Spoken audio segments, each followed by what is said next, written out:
자, 오늘 하나님께서 주신 말씀으로 믿고 사도행전 20장 35절 말씀 한 절 말씀을 봉독해 드리겠습니다.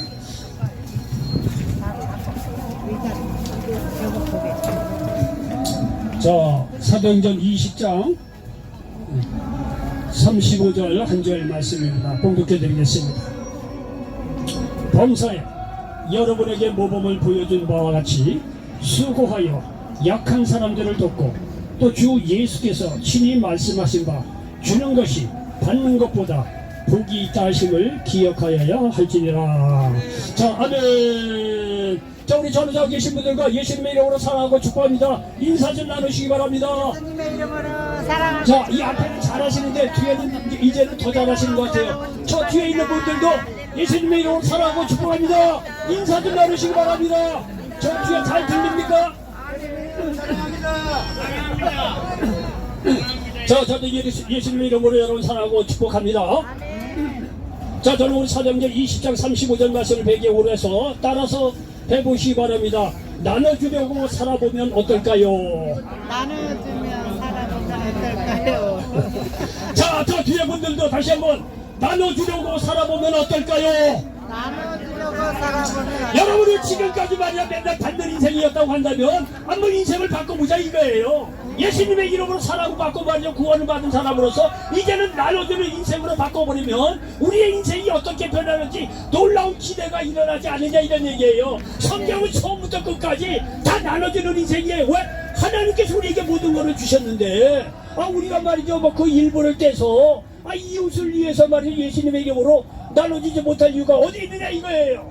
여러분 오늘 말씀 잘 듣고 나누는 인생이 되셔서 마지막 여러분 인생 후반전에 하나님 나라에 크게 축복받고 쓰임받는 믿음의 인물이 되시기를 예수님의 이름으로 간절히 축원을 드리겠습니다. 여러분 성경을 보면 말이죠 배일하라고 모든 좋은 것이 하나님께 또 온다고 말씀하고 있습니다. 여기 야고보서 1장 17절에 보니까 온갖 좋은 은사와 온전한 선물이 다 위로부터 빛들의 아버지께로부터 내려오나니 그는 변함도 없으시고 회자라는 그림자도 없으십니다. 이렇게 말씀하고 있습니다. 여러분 이게 이 모든 좋은 것이 하나님께로부터 오는데 그까지 일부를 떼서 말이죠 예수님의 이름으로 이웃을 섬기고 나눠주는 거 못한 이유가 어디 있겠느냐 이거예요. 여러분 생각해 보십시오. 우리가 죄로 말미암아 죽을 수밖에 없는 우리를 위해 예수님을 보내주셨습니다. 그리고 그를 믿는 날에 이유 하나만으로 우리가 구원 주시고 영생 주시고 자유함 주시고 귀신을 쫓아내주시고 기도응답 주시고 천국도 예배해 주시고 여러분 어느 곳에 있든지 간에 위로하여 주신 말이죠.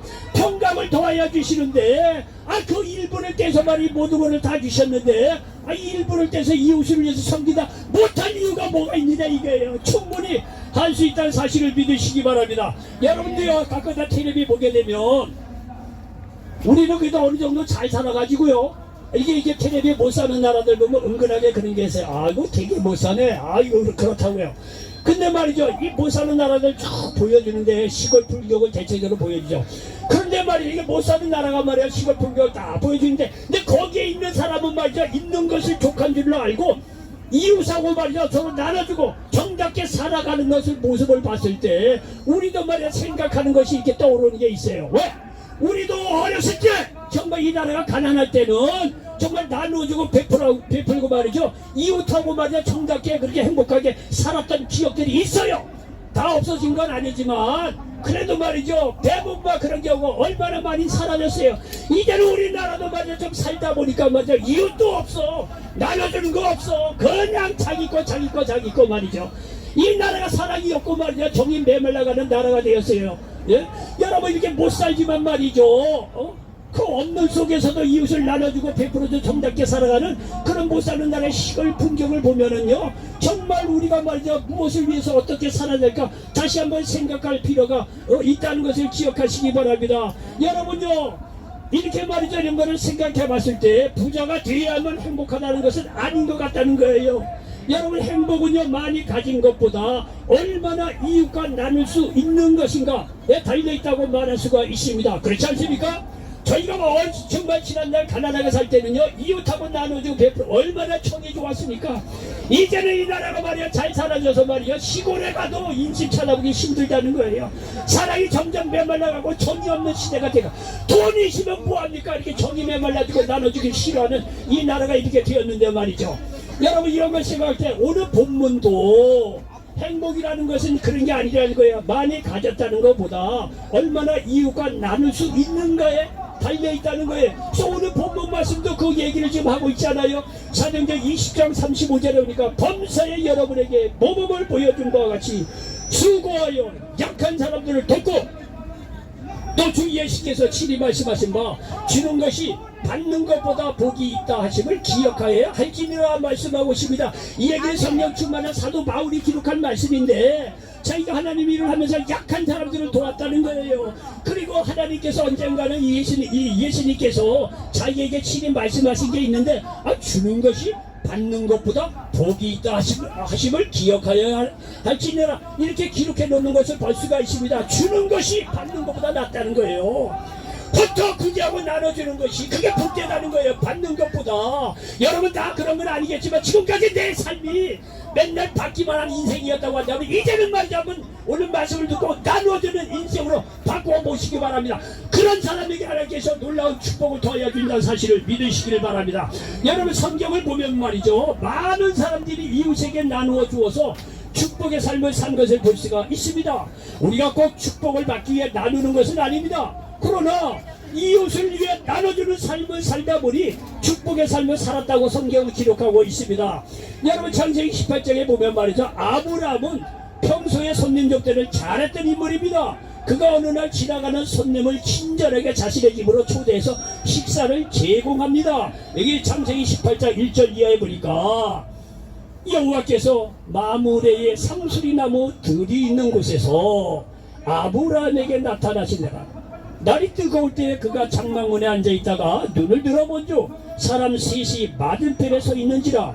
그가 그들을 보자 곧 장막문에서 달려나가 영접하여 몸을 땅에 굽혀 이르되 내 주여 내가 주께 은혜를 입었사오면 원하건대 종을 따라 지나가지 마시옵고 물을 조금 가져오게 하사 당신들의 발을 씻으시고 나무 아래에서 씻어서 내가 떡을 조금 가져오리니 당신들의 마음을 상쾌하게 하신 후에 지나가소서 당신들의 종에게 오셨음이니이다. 그들이 이르되 네 말대로 그리하라. 여러분 이렇게 지나가는 사람들을 초대를 해서 음식을 초대한 거예요. 그래서 이 나그네들이 지나가는 그냥 사람인 줄 알았더니 나중에 보니까 하나님의 보낸 사자들이었다는 거예요. 이들을 통해 독자 이삭을 약속받는 축복을 받습니다. 또 여기 똑같이 창세기 18장 말에도 이렇게 음식 대접하고 나서 여기에 그 하나님의 사자들이 아브라함에게 약속을 합니다. 여기 10절로 11절에 보니까 그가 이르시되 내년 이맘때 내가 반드시 내게로 돌아오리니 네 안에 사라에게 아들이 있으리라 하시니 사라가 그리 장막문에서 들었더라. 아브라함과 사라는 나이가 많아 늙었고 사라에게는 여성의 생리가 끊어졌는지라 말씀하고 있습니다. 여러분 보십시오. 이렇게 아브라함이 마저 지나가는 나그네인 줄 알았더니 이게 하나님의 사자예요. 천사들을 대접한 거예요. 그게 친절한 이웃을 나누어주길 좋아하는 이 아브라함의 성품을 보고 그 여러 명의 이 천사들 중에 한 양반이 아브라함에게 지금 이야기하는 것도 내년 이맘때 아들을 낳는다는 거예요. 그때요 아브라함 나이가 99세고 사라 나이가 89세입니다. 저런 게 인간적으로 끝난 인생이에요. 이 자녀를 낳기는 어려운 그런 삶입니다. 그런데도 불구하고 이 아브라함이 이웃을 위해서 이렇게 베푸기를 좋아하는 그 아름다운 마음씨를 보고 천사가 말이죠 너 독자 이삭을 낳을 거라고 이렇게 약속한 것을 볼 수가 있습니다. 여러분요 여기 롯도 손님 대접을 잘하다가 천사를 만났다고 성경을 말씀하고 있습니다. 이게 창세기 19장 1절로 3절에 보니까 아브라함의 조카 롯에 대한 기록입니다. 저녁 때 그것도 천사가 소돔에 이르니 마침 롯이 소돔 성문에 앉아있다가 그들을 보고 일어나 영접하고 땅에 엎드려 절하며 이르되 내 주여 돌이켜 종의 집으로 들어와 발을 씻고 주무시고 일찍이 일어나 갈 길을 가소서. 그들이 이르되 아니라 우리가 거리에서 밤을 새우리라. 롯이 간청하며 그제서야 돌이켜 그 집으로 들어오는지라 롯이 그들을 위하여 식탁을 베풀고 무교병을 구우니 그들이 먹으니라 말씀하고 있습니다. 여러분 이게 롯도 말이야 지나가는 손님을 이렇게 대접을 합니다. 근데 이 손님을 대접하다 보니까 이 천사를 만났다는 거예요. 예? 19장 1절처럼 두 천사가 이렇게 기록하고 있습니다. 성경에는 두 천사라고 기록하지만은요, 롯은 지나가는 나그네를 대접한 거예요. 나그네를 대접하다 보니까 이 천사를 만난 거예요. 그래서 말이죠, 소돔과 고모라가 다 박살나는 멸망하는 가운데서도 이 손님 대접을 잘한 이 롯은 말이죠, 두 딸과 함께 구원받았다는 사실을 믿으시기를 바랍니다. 어느 날 가난한 구두수선공이 구두수선을 하고 있었대요. 이 구두수선공 이 사람은 정말 예수를 잘 믿고 하나님을 신실하게 믿었던 사람이에요. 어느 날 아침에 이제 새벽에 말이죠, 간절히 기도하고 나오다 보니까 하나님께서 야, 오늘 내가 너 구두방 너 가게 내가 뭐든 들리리라 하나님 그렇게 말씀하셨대요. 그래 구두수선공이 신이 나가지고 아침부터 말이죠, 앞에도 말이야 눈도 딱 치고 말이야 이 사업장도 말이야 깨끗이 청소하고 천사가 오려니 하나님이 오려니 이렇게 생각을 하고 짱을 보고 있었대요. 근데 한참 보니까 한 10시쯤 되니까 지나가는 한 노인네가 지나가는데 굉장히 추워 보이더라는 거예요. 그래서 그 노인네는 이거 마을이니까 다 알죠. 김 선생 좀 이리 들어오셔. 보안이 되게 추워 보이는데 이게 따뜻한 차라도 한 잔 마시고 하라고. 그랬더니 말이죠, 이 노인네가 들어와서 차를 한 잔 딱 마시고 고맙다고 갔다는 거예요. 그날따라 손님이 없었대요. 점심 먹고 나서 가만 보니까 어떤 말이죠, 아줌마가 그 아이를 안고 이렇게 가는데 신발이 그게 남루하고 너무나 입은 것도 말이죠 꺼주자고 그러더래요. 그 양반들이 그 엄마하고 그 자녀를 불러서 이렇게 추운 날에 말이야 옷도 이렇게 얇고 말이야 신발도 어떻게 그런 걸 신고 가느냐, 신발도 구두방이니까 신발 좋은 걸로 바꿔서 줬대요. 엄마하고 딸하고. 그리고 입던 옷도 말이죠 이렇게 좋은 걸로 좀 이렇게 해서 따뜻하게 입혀 보냈다는 거예요. 그리고 나서 우리가 그날따라 손님이 없어. 그리고 나서 말이죠, 이제 오후가 오전이 가고 오후가 가고 말이야 이제 뭐 손님도 없고 그래서 뭐 문을 딱 닫고서 이제 집에 갔대요. 그리고 나서 속으로 투덜대면서 뭐야, 하나님 오신 데는 하나님은 안 오고 말이야 손님도 아무것도 없고 말이야 이게 뭐냐고. 저녁 때 자기 전에 기도했대. 그러니까 이게 기도하는 가운데 하나님이 또 나타나서 하시는 말씀이, 얘야 내가 너 사업장에 내가 2번을 찾아갔는데 나를 알아봤느냐 했더니 오지 뭐가 와야 그냥 불쌍한 사람 도침이 와가지고 그냥 뭐 도와주고 그런 거밖에 없습니다 했더니, 야 얘야 그 사람이 바로 나야. 그 사람이 바로 나야.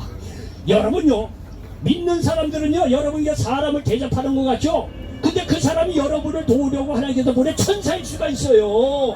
이게 그냥 하는 얘기가 아니라 성경에서 그렇다는 거예요. 아브라함과 여기 롯이 말이야 지나간 나그네를 대접한 밖에 없어요. 자기네들은 나그네를 대접했는데 성경에 기록한 것과 여호와의 사자고 하나님의 천사였다는 거예요. 이게 대접으로서 아브라함 독자 이삭을 그 다음에 없습니다. 말 그대로 롯은요 소돔과 고모라가 멸망하는 가운데서 자기 두 딸하고 구원을 받았다고 성경을 말씀하고 있습니다. 여러분 이렇게 이웃에게 말이죠 나누고 베푸는 것이 얼마나 중요한지 몰라요. 여러분 이삭을 보십시오. 이 아브라함의 독자 이삭은요 양보를 잘했던 인물이에요.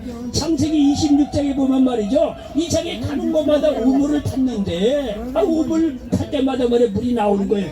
그랬더니 말이죠, 옆 나라에 있는 사람들이 시기가 나가지고 이삭이 물을 파며 가서 빼앗는 거예요. 이게 우리 거야 하고. 이렇게 말이죠. 그러니까 이삭이 말이죠 싸움만이 싸우지 않습니다. 팠던 이 우물을 이웃이 와서 빼앗으려고 하면 냉겨주고 합니다. 결국은 그 냉겨지다가 보면 창세기 26장 여기 26절 이하에 보니까 다 이렇게 냉겨주고 어쩌다 보니까 나중에는요 하나님께서 말이죠 그렇게 다 냉겨줌에도 불구하고 이제는 더 이상 빼앗지 않을 정도로 우물을 말이야 가는 곳마다 이렇게 물이 나오는 축복을 주셨다고 말씀하고 있습니다. 이게 창세기 26장 21절 이하에 보니까 또 다른 우물을 봤더니 그들이 또 다툼으로 그 이름을 신나라 하였으며 이삭이 거기서 옮겨 다른 우물을 봤더니 그들이 다투지 아니하였으므로 그 이름을 느호봇이라고 하여 이르되 이제는 여호와께서 우리를 위하여 넓게 하셨으니 이 땅에서 우리가 번성하리로다 하였더라. 이 말 그대로야 이삭은 또 옮길 때마다 우물을 팠더니 우물을 이렇게 주었다고 성경을 기록하고 있는 것을 볼 수가 있습니다. 여러분요 나눠주고 베푸는 것이 성경적으로 보면 너무 중요합니다. 여기 열왕기상 17장 8절 이하에 보니까 북이스라엘 아하방 때 엘리야가 선지자로 활동하던 때입니다. 그때 가뭄이 극심하던 때예요. 이 아합이라고 하는 못된 왕이 말이죠. 하나님을 따라서 우상을 아주 지극히 섬겼더니 하나님께서 말이죠. 심판에서 한 3년 정도를 비가 오지 않게 합니다. 굉장히 가뭄이 극심할 때예요. 근데 하나님께서 엘리야 선지자는 살려 하는데 먹을 거가 없고 그러니까 그러니까 하나님께서 엘리야 선지자를 어느 날 불러서 야 너 저 시돈 지역에 사르밧이라고 하는 그곳에 가라. 거기에 한 과부를 내가 지정해서 너에게 공개하도록 해놨으니까 가라는 거예요. 그래서 엘리야 선지자가 말이죠. 하나님 말씀을 듣고 시돈 지역의 그 사르밧이라는 지역으로 터달대고 갑니다. 가서 송문점 이렇게 가보니까 그 한 과부가 말이죠. 뭐 땔감을 짓느라고 뭐 바삐 움직이고 있어요. 엘리야가 사르밧 한 과부를 보고 여보세요 일 좀 오셔. 지금 뭐 하고 있습니까? 그랬더니 이 사람은 지금 모르냐 이게 엘리야 선지자가 지금 가뭄 때문에 다 죽어가는 판이다. 그러니까 나도 마지막 음식을 해먹고 내 자녀하고 죽으려고 지금 마지막 음식을 해먹으려고 이렇게 땔감을 죽고 있다. 그런 얘기를 하는 거예요. 그러니까 엘리야가 말이죠 하는 얘기가 뭐냐면 그 살았다가 그저 이 사르밧 과부에게 하는 얘기가 야야야 당신 걱정하지 마라. 내 말을 잘 듣고 너희 마지막 음식을 나에게 먼저 해주면 하나님께서 이 가뭄이 끝날 때까지 당신 먹을 것이 끊이지 않고 하나님께서 공급해 줄 테니까 걱정하지 마라. 이게. 여러분 이 사르밧 과부가 엘리야를 언제 봤다고 그 얘기를 듣습니까? 근데 이 사르밧 과부가 말이죠 지나가는 이 엘리야 알게 뭐야? 그게 선지자인지 알게 뭐야? 근데 이 과부가 지나가는 나그네를 불쌍히 여기서 자기도 어려움에도 불구하고 마지막 음식을 말이죠 엘리야에게 공개했다는 거 아니에요. 이 살았다 이 사르밧 과부는요 자기 마지막 음식을 나그네에게 대접한 결과 자 하나님 말씀하신 그대로 가뭄이 끝날 때까지 먹을 것이 끊어지지 않았다고 여기 열왕기상 17장 15절로 16절에서 말씀하고 있는 것을 볼 수가 있습니다. 여러분 이렇게 이웃에게 베푸는 사람들에게 축복이 옵니다. 그런데 말이죠 자기만 살겠다고 하다가 망한 사람들도 있어요. 여호수아에 보면 말이죠 하나님께서 이 이스라엘 백성을 말이죠 요단강을 건너서 여리고성을 박살내죠. 큰 성이었죠. 그리고 나서 여리고성을 박살내고 그 다음에 말이죠 아이성이라고 하는 작은 성을 이제 침범에 들어가기로 이제 한 거예요. 그런데 여리고 큰 성을 그렇게 다 점령을 했으니까 아이성은 뭐 그냥 작은 성이기 때문에 쉽게 점령할 수 있다고 생각을 했어요. 그런데 의외로 아이성 싸움에서 패배를 합니다. 그러니까 여호수아가요 정말 하나님께 무릎 꿇고 간절히 기도합니다. 어떻게 여리고성 큰 성을 말이야 이렇게 주셨는데 아이성을 이렇게 빼앗길 수 있냐? 우리가 어디 점령할 수 없고 패할 수 있느냐? 그 하나님께서 여호수아에게 하는 말 야야야야 너 기도 들었다. 내 말 좀 들어와라. 내가 여리고성을 점령하기 전에 여리고성을 다 점령하면 은근과 동철은 내게 돌리고 나머지는 너희들이 알아서 가져라. 내가 하지 않았느냐 이가. 그런데 그 중에 한 사람이 은근과 동철 좋은 거는 입마에 복잡한 사람이 있다. 그 사람의 죄 문제를 해결해야 이 아이성을 말이죠 빼앗을 수 있다는 거예요. 그래서 말이죠 나중에 조사해 보면 다 나오잖아요. 옛날에 지금이나 조사하면 다 나와요. 조사를 해서 보니까 이 아간이라고 하는 이 사람이 걸려버린 거예요. 보니까 말이죠 그게 은하고 금하고 뭐 무슨 외투 좋은 거 하고 스티하고 장난 천막 밑에 죽은 게 발견이 된 거예요. 이 한 사람 때문에 아이성을 패배하고 많은 사람이 죽은 거예요.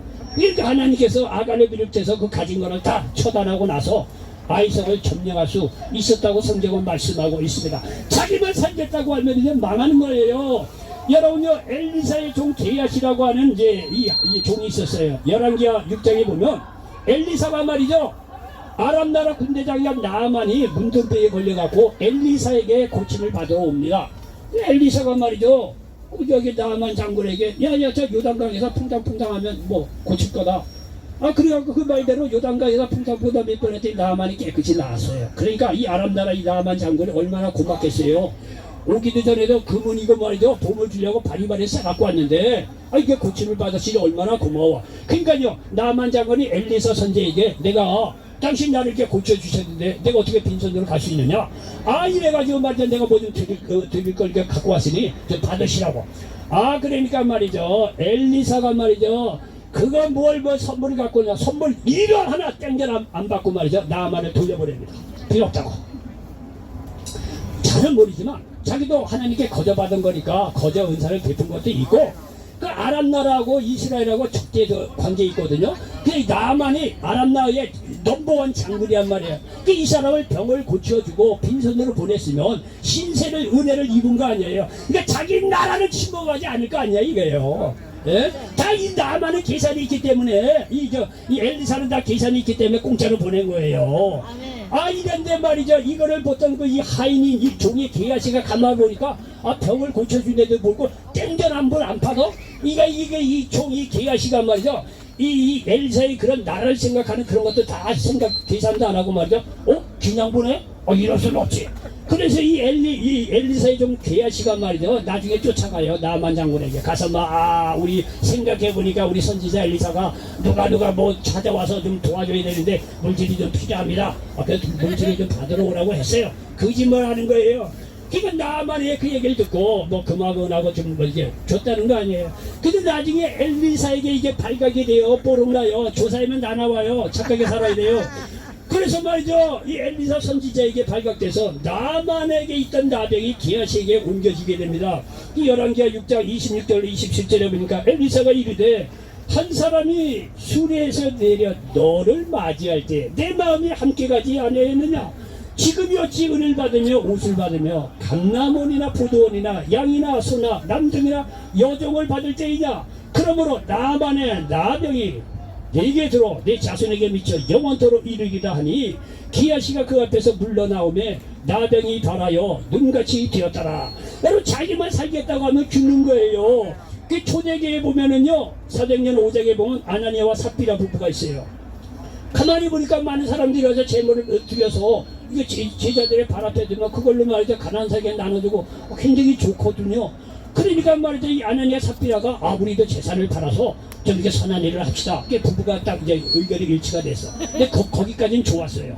근데 아나니아 삽비라 부부가 말이야 소유를 팔긴 팔았는데 일부는 입말 포켓하고 일부는 제자들 발 앞에 두면서 이게 전부라고 얘기를 한 거예요. 그러니까 이 기도하는 사람들은요 이걸 다 아는가 봐요. 그러니까 말이야 이 제자가 딱 보니까 제자들이 보니까 너는 말이지 이 판 것을 말이죠 일부만 우리에게 갖다 주고 일부는 너희들이 쓰면서 왜 딱 하나님께 드렸다고 거짓말 하느냐 이게. 그래서 이 거짓말한 게 뽀르게 나서 이 아나니아 삽비라가 말이죠 이 하나님의 심판을 받아 죽었다고 성경에 기록하고 있는 것을 볼 수가 있습니다. 여러분요 남을 위해서 섬기며 이렇게 축복된 인생을 살아갈 수 있지만 나만을 생각을 하면 말이죠 자기도 죽는다는 사실을 기억하시기 바랍니다. 여러분 성경에서 말이죠 이렇게 베풀고 살아라 나눠주면서 살아라 이러면 굉장히 율법적으로 들리죠. 여러분 잘 들어보십시오. 성경은 절대로 모범을 먼저 보이지 않고는 우리에게 이래라 저래라 그런 게 없습니다. 성경은요 먼저 사랑을 베풀고 먼저 모범을 보이고 먼저 희생을 하고 먼저 섬김을 다 보입니다. 그리고 나서 너희들이 이렇게 살아라고 성경은 그렇게 얘기를 해요. 절대 율법 아닙니다. 먼저 해야 자발적으로. 여러분 예수님의 일생을 보면 그게 다 나옵니다. 예수님은요 그분이 가지고 있는 모든 것을 나눠주면서 베풀면서 살았던 인물이에요. 그의 모든 재능 권세 지혜를 총동원해서 사람들을 살리는 일에 베푸셨다는 사실을 기억하시기 바랍니다. 여러분의 세상 사람들 한번 보세요. 머리에도 좋아서 서울대학교 들어가잖아요. 기고만장이에요. 예? 나 서울대학교 나왔다 이거. 서울대학교 욕하는 건 아닙니다. 예를 들자면 그런 거예요. 예? 내가 무슨 재능이고 머리도 이쁘고 뭐 연기라도 잘해서 톱스타 대가 가관이야 가관. 돈 벌었다고 말이야 뭐 수시호 배트자고 펑펑 다 그런 건 아니지만 여러분요 세상 사람들은요 자기가 능력만 조금 있고 뭐 재능만요 얼마나 말이야 난리부리 다 자기를 위해서 그 중에 조금은 사용하나 뭐 많이 하는 사람도 있겠지만 근데 그런 게 얘기하는 게 아니라 세상의 논리가 그렇다는 거예요. 세상은요 그 좋은 머리 뭐 재능에서 돈 버는 거예요. 아유 그러면 다 말 자기하고 자기 가족 자기 친척들 그냥 다 그런 경우가 태반입니다. 조금이라도 뭐 잘난 거 있으면 말이죠. 근데요 성경을 보면 예수님은요 자기의 모든 재능 권세 지혜를 총동원해서 자기를 위해서 자기 명예를 쓰신 분이 아니라 오로지 우리 사람들의 구원을 위해서 돕기 위해서 베푸셨다는 사실을 믿으시기 바랍니다. 여러분 예수님의 그 많은 재능 지혜 권세를 가지고 병든자 치료해 주셨어요. 예? 그 귀신들을 자유케 하셨어요. 배고픈 자 먹이셨어요. 죽은 자를 다시 살립니다. 절망에 빠진 자에게 소망을 주고 말이야. 가는 곳마다 말이죠. 생명을 살리는데 자기의 모든 지혜와 건강, 시간 모든 것을 다 투자했다는 사실을 기억하시기 바랍니다. 여러분 그 예수님이 모든 걸 투자하고 나서 이제는 이웃을 좀 섬기라고 얘기한다면 못할 이유가 어디 있겠습니까? 우리가 다 예수 믿고 말이죠. 그런 축복을 받은 사람인데 여러분요 결국에는요 예수님은요 자신의 목숨까지도 죄인들을 위해서 아낌없이 내놓으셨어요. 그런 결과로 하나님이 그에게 모든 이름 위에 뛰어난 이름을 주셨으며 모든 입으로 예수 그리스도를 주라 시인하게 하셨다고 빌립보서 2장 6절로 11절까지 말씀하고 있다는 사실을 믿으시기를 바랍니다. 여러분 보십시오. 예수님이 다 먼저 그분의 재능, 권능, 시간조차나 건강조차 다 사람들을 섬기려고 사랑하는 마음으로 다 베푼 거 아니겠어요? 여러분요 이 예수님을 만난 사람들 중에 많은 사람들이 나누어주는 사람으로 변화됩니다. 그 중에 말이죠 우리가 잘 아는 대로 누가복음 19장 삭개오 변화를 보시죠. 삭개오는요 세리장이었다 부자였다는 거예요. 세리장이었다 부자였다. 그럼요 일부는 세금을 걷어서 로마에게 주고 일부는 말이죠 자기 주머니 찼다는 거예요. 그게 부자가 됐다는 그 얘기예요. 부자요 세리장이었다는 얘기죠. 자기 입맛에 복귀돼서 부자 됐다는 얘기예요. 그런데 삭개오가 이렇게 살다 보니까 이 동족들에게 말이죠 무시를 당하고 따돌림 당하고 죄인이라고 손가락질 당하는 거야. 돈이 있으면 뭐해. 자기 동족들에게 무시당하고 죄인이라고 취급당하고 얼마나 외롭겠냐 이게. 삭개오가 어느 날 말이죠 돈이 많아서 아주 편한 말로 얘기했습니다. 죽을 때가 나니까 삭개오가 생각이 바뀌어지는 거야. 근데 이렇게 살 수는 없다는 거야. 근데 마치 예수님이 자기가 살던 동네에 왔다는 거야. 그러니까 예수님 한번 만나봐야 되겠다. 나무 꼭대기에 올라서 키가 작아서 말이야 다 볼 수 없으니까 나무 꼭대기에 올라서 예수님을 지나가는 걸 봤다는 거 아니야.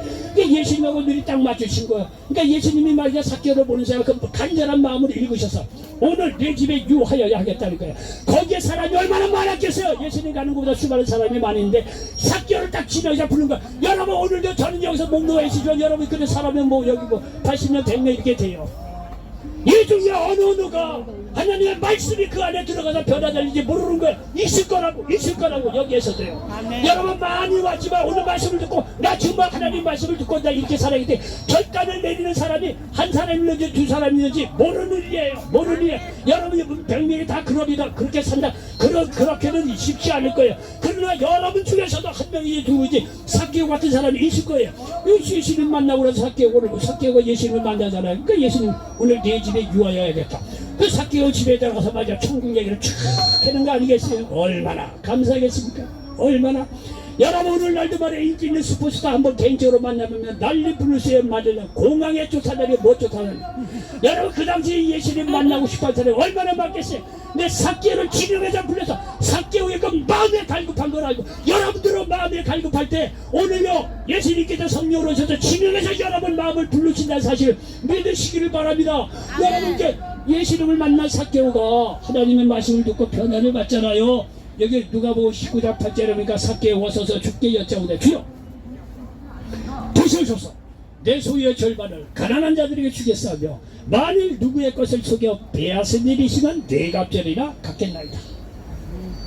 여러분 그리고 이 예수님의 이 나누는 삶을 본받은 사람들이 세운 교회가 예루살렘 초대교회입니다. 이렇게 예수님이 나누어주고 베풀어주는 이런 거를 보고 나서 그를 믿는 제자들이 모여서 세운 교회가 예루살렘 초대교회인데 이 초대교회도 나누어주기를 잘했던 교회로 알려지고 있습니다. 여기 사도행전 4장 32절로 35절에 보니까 이렇게 초대교회에 대해서 기록해 놓는 걸 볼 수가 있습니다. 사도행전 4장 32절 믿는 무리가 한 마음과 한 뜻이 되어 모든 물건을 서로 통용하고 자기 재물을 조금이라도 자기 것으로 하는 이가 하나도 없더라. 사도들이 큰 권능으로 주 예수의 부활을 증언하니 무리가 그 은혜를 받아 그 중에 가난한 사람이 없으니 이는 밭과 집 있는 자는 팔아 그 판 것의 값을 가져다가 사도들의 발 앞에 두매 그들이 각 사람의 필요를 따라 나누어 줌이라 말씀하고 있습니다. 여러분 이 초대교회가 이렇게 나눠주고 베풀어주는 그런 교회였다는 거예요. 성경에 보면요 항상 가난한 사람이 등장합니다. 가난한 사람 도와줘라 혹은 성경에 보면 구약에서 특별히 많이 나와요. 그런데 여러분 사도행전 여기 4장을 딱 초대교회를 딱 보니까 여기는 가난한 사람이 없다는 거예요. 가난한 사람이 없다는 거예요. 여러분 가난은요 공산주의 자본주의가 다 해결할 수 없어요. 예? 가난은 나라 정치안만 잘해도 되는 게 아니에요. 예수 믿고 구원받은 사람이 자발적으로 하나님 나라를 위해서 이웃을 섬길 때 이 가난의 문제가 말이야 해결될 수 있다는 사실을 믿으시기 바랍니다. 여기 뭐 강제로 뭐 팔아라 이런 거 하는 게 아니에요. 하나님께서 은혜 주셔서 자발적으로 말이죠 이웃을 생각해서 이렇게 말이죠 재물을 내놓는 걸 가지고 이웃에게 나눠주니까 가난한 사람이 없다고 성경을 말씀하고 있습니다. 여러분 이렇게 성경을 말씀을 듣다 보면 나눠주라고 하니까 솔직한 얘기로 많은 사람이 부담스럽게 생각합니다.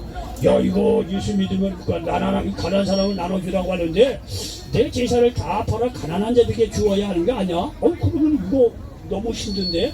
이렇게 생각하는 분들이 있을 거예요. 여러분요 걱정하지 마시기 바랍니다.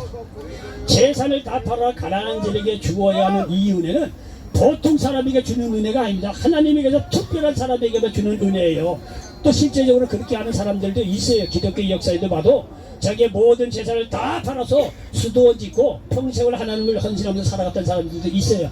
그런데 여러분요 그거는 특별한 사람에게 주는 은혜예요. 이게 보통 사람들에게는요 그렇게 부담스럽게 생각할 필요가 없어요. 어렵게 생각할 것이 아니에요. 내가 갖고 있는 것 중에 일부를 나누며 살아야지 하고 생각을 바꿔보라는 거예요. 이런 생각조차도 없는 사람이 얼마나 많으냐 이게. 예? 그냥 자기 거 그냥 달라 조금이라도 이웃을 위해서 내가 한번 나눠주겠다고 이렇게요 생각의 작은 변화부터 시작해보라는 말씀이에요. 그렇게 베풀다 보면 하나님이 축복하시고 또 받은 축복을 이웃과 나누다 보면 점점 더 많은 것을 이웃과 나눌 수 있다는 사실을 믿으시기를 바랍니다. 그리고 성경은요 나누는 것에 부족함이 없이 이미 주셨다고 말씀하고 있습니다. 여기 고린도 후서 여기 9장에 보니까 이렇게 기록해 있는 것을 볼 수가 있습니다. 고린도 후서 9장 8절 이하에 보니까 이렇게 기록되어 있습니다. 하나님이 능히 모든 은혜를 너희에게 넘치게 하시나니 이는 너희는 모든 일에 항상 모든 것이 넉넉하여 모든 착한 일을 넘치게 하게 하려 하심이라. 기록된 바 그가 흩어 가난한 자들에게 주었으니 그의 의가 영원토록 있느니라 함과 같으니라. 심는 자에게 씨와 먹을 양식을 주시는 이가 너희 심을 것을 주사 풍성하게 하시고 너희의 의의 열매를 더하게 하시리니 말씀하고 있습니다. 여러분 보십시오. 이미 줄 수 있도록 하나님께서 다 주셨다는 거예요. 그런데 이 얘기를 듣고 또 질문하는 분이 있어요. 아니 목사님 저는 정말 가진 것이 아무것도 없는데 무엇을 나누라고 합니까? 사실요 이런 경우도 있습니다. 서울역에 오신 분도 다 그런 분은 아니겠지만 정말 서울역에 노숙하는 분들에게 이런 얘기를 하면 저도 좀 아주 애매해요. 보다시피 내가 다 박살나갖고 여기 왔는데 내가 나눌 게 뭐가 있습니까? 나누라고 하시는데 뭐라고 내가 나눌 게 뭐가 있습니까? 이렇게 말씀하시는 분들이 있습니다. 그런데요 그래도 여러분 나눌 게 있습니다. 뭐가 있냐? 여러분의 따뜻한 마음이 있지 않느냐 이게. 예? 여러분 따뜻한 마음을 바꿔서 이웃을 배려하고 섬기는 거 적어도 마음만이라도 할 수 있지 않겠냐 이게. 꼭 물질을 말하는 게 아니에요. 물질로 남을 도우라는 건 아닙니다. 이웃에 대해서 없으면 없는 대로 자기가 갖고 있는 따뜻한 마음이 있잖아요. 예? 그 남을 말이야 욕하고 비판하고 그런 마음으로 살았다고 한다면 뭐 그렇지도 않겠지만 이제는 말이야 여러분 마음을 따뜻하게 해서 마음으로도 이웃을 동정하고 마음으로도 말이야 이웃을 섬길 수 있는 작은 따뜻한 마음이 있지 않겠느냐 이거예요. 이렇게 이웃에게 마음을 나누시고 그들을 긍휼히 여기시는 작은 것으로부터 나눌 수 있지 않겠느냐 이거예요. 여러분 이게 작은 것 같지만 굉장히 작지 않은 거예요. 큰 일입니다. 이러한 것이 사실요. 이렇게 시작해 보시기 바랍니다. 여러분요 여러분 가는 곳이 천국이고요 여러분 가는 곳이 하늘나라가 임하고 축복의 하나님의 놀라운 역사가 임한다는 사실을 믿으시기 바랍니다. 서울역이 어떻게 보면 가장 말이죠 정말 힘들고 어려운 자리에 소망도 없고 사랑을 베풀 마음의 여유도 없죠. 서울역에 온 진짜 어려운 분들을 이렇게 보면은요 그러나 그럼에도 불구하고 말씀을 듣고 이 마음조차 하나를 따뜻한 마음으로 바꾸서 마음으로 서로 동력하고 긍휼을 생각하고 말에 불쌍히 여기는 이 마음만 갖고 있어도 말이죠 서울역이 천국으로 바뀌어집니다. 그리고 그런 서울역에 하나님께서 가만히 있겠느냐 이게요. 하나님께서 복을 주세요. 베푸는 자에게 결코 그냥 가만히 있질 않아요. 예? 성경은요 분명히 주는 자에게 흔들어 넘치는 복이 있다고 말씀하고 있습니다. 누가복음 6장 38절에 주라 그리하면 너에게 줄 것이니 곧 후히 되어 누르고 흔들어 넘치도록 하여 너희에게 안겨주리라. 너희가 헤아리는 그 헤아림으로 너희도 헤아림을 도로 받을 것이니라. 이렇게 말씀하고 있습니다. 그러므로 올해 작은 것이라도 갖고 있는 것으로 먼저 이웃과 나누시기 바랍니다. 지금까지 받아서 말이죠, 내 인생이 이렇게 어렵다고 한다면 여러분 한번 인생을 바꿔볼 필요가 있잖아요. 정말 작은 것이라도 결사적으로 한번 내가 나눠주는 인생을 살아볼 거야. 한번 결단할 수 있는 거 아니겠어요? 그럴 때 하나님이 그에 대해서 30배, 60배, 100배로 갚아주실 것입니다. 그러면 이건 사람들이 가는 곳마다 그것이 천국으로 변화되는 역사가 일어날 것입니다. 올 한 해 이런 놀라운 역사가 일어나시기를 예수님의 이름으로 간절히 축원을 드리겠습니다. 기도합니다. 좋으신 아버지 하나님 고맙고 감사합니다. 오늘 아버지 하나님 사도행전 20절 35절 말씀 얘기로 해서 나눠주려고 살아보면 어떨까요? 이런 제목으로 말씀을 나눴습니다. 이 말씀이 이 자리에 함께 모든 분들에게 그대로 응하게 도와 주시옵소서. 예수님의 이름으로 축복하고 기도하옵나이다. 아멘. 자,